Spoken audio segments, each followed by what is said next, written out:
Hi everybody, Erica Serwin here from Peak Bucker Designs, and I've got a cute little treat holder featuring this little elf from the Signs of Santa stamp set. He's so cute. This is a very popular stamp set, and I couldn't wait to use it. I made it the star of my Facebook Friday. If you click down here in the description on YouTube, you'll find this PDF, and it has 3 different projects, including this one, as well as all the product information and all the measurements that you're going to need. It has quite a few measurements, so you're going to need that PDF if you want to make this project. Make sure you hop over there and get that. You can save it or print it, whichever you'd like. All right, now I also am using some beautiful designer series paper that you will only find online at stampinup.com. It's called the Dashing Along, and there are 3 different double-sided prints, and each one has 4 sheets in the package, which is great when you need to make a lot of the same thing. The prints are beautiful. They are cherry cobbler and garden green, and it's a nice heavyweight paper.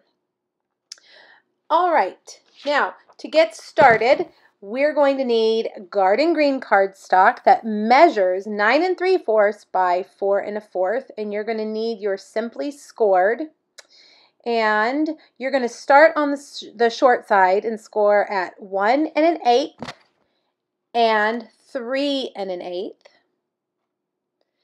And then turn it and score the long side at 4 and 5 3/4. And then you're going to again add another 2 score lines, but this time we're not going to go all the way across the paper.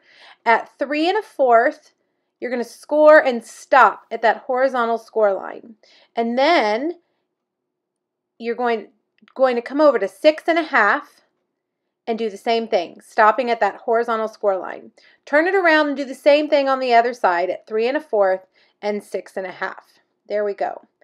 All right, and that's all you need to do to this piece. You're going to need to get your scissors and trim off these long 4 tabs in each corner. You could also use a paper trimmer if you are uncertain about getting your lines straight with the scissors, but I've done this so many times that I'm just going for it with the scissors. Now make sure that you stop before you get to that score line, and then just cut these right off. Now, the next thing you're going to need to do is trim the other 4 score lines that are remaining right here, stopping at that score line. These are going to be the little side tabs for your for the box that holds the candy on the inside.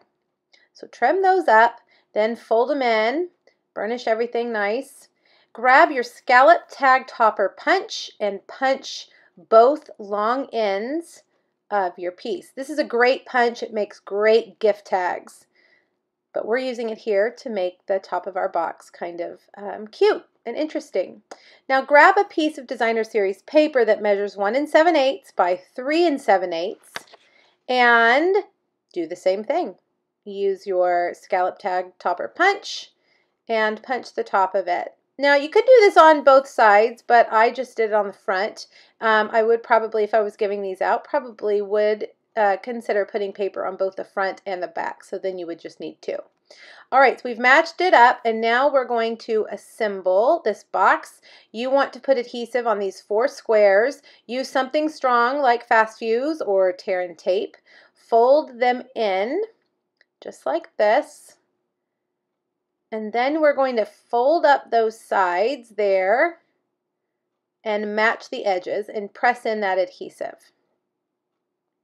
This little box is good for things like Hershey Kisses or Dove chocolates, and it doesn't hold too many things. That way it won't cost you a fortune. Now you can see on my original, my sides were a little bit taller, and after I had made it, I realized that I could get 2 of these out of 1 sheet of paper if I made it a little more narrow, so that's why they're a little bit shorter. It's more economical to be able to get 2 of these out of 1 large piece of cardstock.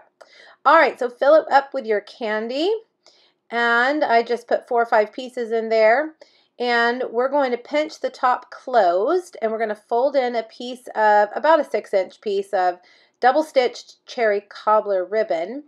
and just thread it through both sides. If I can get through there, and then fold it in half. Then I like to get something kind of heavy to set there on the ends of those pieces, like the punch. And then grab your baker's twine. This is Garden Green baker's twine. My candies are falling out. You probably shouldn't put the candies in before you do this part. And go under and just tie those together with a knot and a bow. This will hold your box together. I like this twine a lot. Sometimes when we have a twine that has two colors in it, it comes unraveled and it's hard to tie, but this twine is not like that at all. The colors stay together and it makes a really nice bow. All right, cut your ribbons at an angle up there at the top. And there you go. There's the basic construction of our cute little candy holder. These would be cute sitting on a table, you know, if you had a party, kind of like a little party favor. All right, grab some thick Whisper White cardstock and your cute little elf, and you're going to want to use Memento Black ink. It's water-based because we're going to use our Stampin' Blends to color this guy in. You can't use an alcohol-based ink when you're using alcohol markers, so that's why I've chosen to use Memento. And I'm going to color him in with Cherry Cobbler because our paper and our ribbon were Cherry Cobbler. So that's why I chose that red to go with him. All right, I'm going to use the bullet end, and I'm going to start up here on his hat. I am just using the dark Cherry Cobbler to color it in. I'm not going to get real fancy with him because he's real small. Can't do a whole lot of shading there in such a small area. So don't put a lot of pressure on yourself to get too fancy when the images are so small. All right, so we're going to color in his jacket. And you've got to be very careful because it's very small. Isn't he just too cute? All right, now I'm going to grab my ivory. Actually, let's do his buckle first with a smoky slate. So he has a silver buckle. And then we're going to grab the ivory and color in his little face. Make sure you get those ears too. I missed them the first time. And his teeny, teeny, tiny hands down there. Also make sure you don't color in the whites of his eyes. Leave those tan or ivory. Of course, you can use other skin tones if you'd like for him to be darker or lighter or pinker. I'm going to use Petal Pink to add in just a few cute little cheeks there. And that's it. Really easy. Now, this stamp set originally came with coordinating framelits. Oh, let's add in some Wink of Stella. Wait a minute. Add in some Wink of Stella to give them a little shimmer. Now, this stamp set originally came with coordinating framelits, but they sold out so quickly that we don't have them available anymore. So if you were not able to get them, no worries. Just grab your smallest pair of scissors and fussy cut him. Go around the outside, leaving just a little white cloud around the black line. Don't cut on the black line. Cut on the outside of that black line, and you will have a really cute image cut out that no one will notice that you hand cut it because their eye will see the black line and not the white. From here you can't even see the white. All right, we're going to layer him on first a Cherry Cobbler Starburst punch. And I've cut out some of that Dashing Along DSP with a 2-inch circle. We're going to layer that on with Fast Fuse. Then I'm going to grab my Pretty Label punch and punch out a crumb cake shape. And we're going to add a dimensional here. And then I have cut out with the smallest stitched circle, a Whisper White stitched circle. Put that on with a dimensional as well. And then, of course, last but not least, let's get our little guy and put him on with a dimensional too, right there in the center. Now, if you didn't want a fussy cut, you could get a bigger circle and punch out a little bit bigger of a circle around him when you colored him. And that would just kind of eliminate any of that fussy cutting if you don't have that framelit. All right, now to make the little sign, I'm grabbing a piece of crumb cake cardstock. And this time I'm using Early Espresso ink. Stamp that there. And then the sentiment is going to be done in Cherry Cobbler. I love these little signs in this set. They're so cute. North Pole.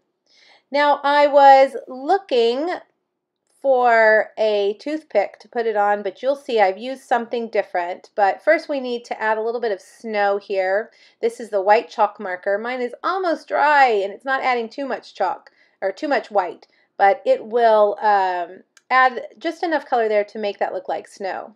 All right, once again, fussy cut it all around the outside. Use your left hand to turn the paper as you go, cutting that off. And then we're going to make a little stick for it like he's holding a sign. And like I said, I was going to use toothpicks, but I decided to use these bamboo forks because they were the first thing I saw when I opened my cabinet. I have no idea where they came from. Probably Target. But a toothpick would work, or a skinny dowel would work just fine. Now I didn't want to leave it that wood color, so I'm using a Stampin' Sponge and Early Espresso to kind of darken it up a little bit so that it wouldn't be so light. And then I'm just going to break it right here, or you can use some old scissors to cut it if you'd like. And I'm going to stick it down there behind the crumb cake layer. I'm going to use a little glue dot to hold it in place. Right there. And last but not least, I'm going to add on my little sign. Now, a word of caution, make sure that your ink has had time to dry or that glue dot's not going to stick there. Or you could use some liquid glue. All right, a couple more dimensionals and we're going to add him on, and then we are going to be done with our little treat. He's so cute, and I'm thinking there's so many little things you could put in this box.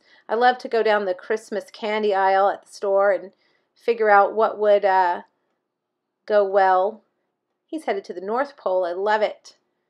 So adorable. I hope you like these projects. If you have any questions, let me know.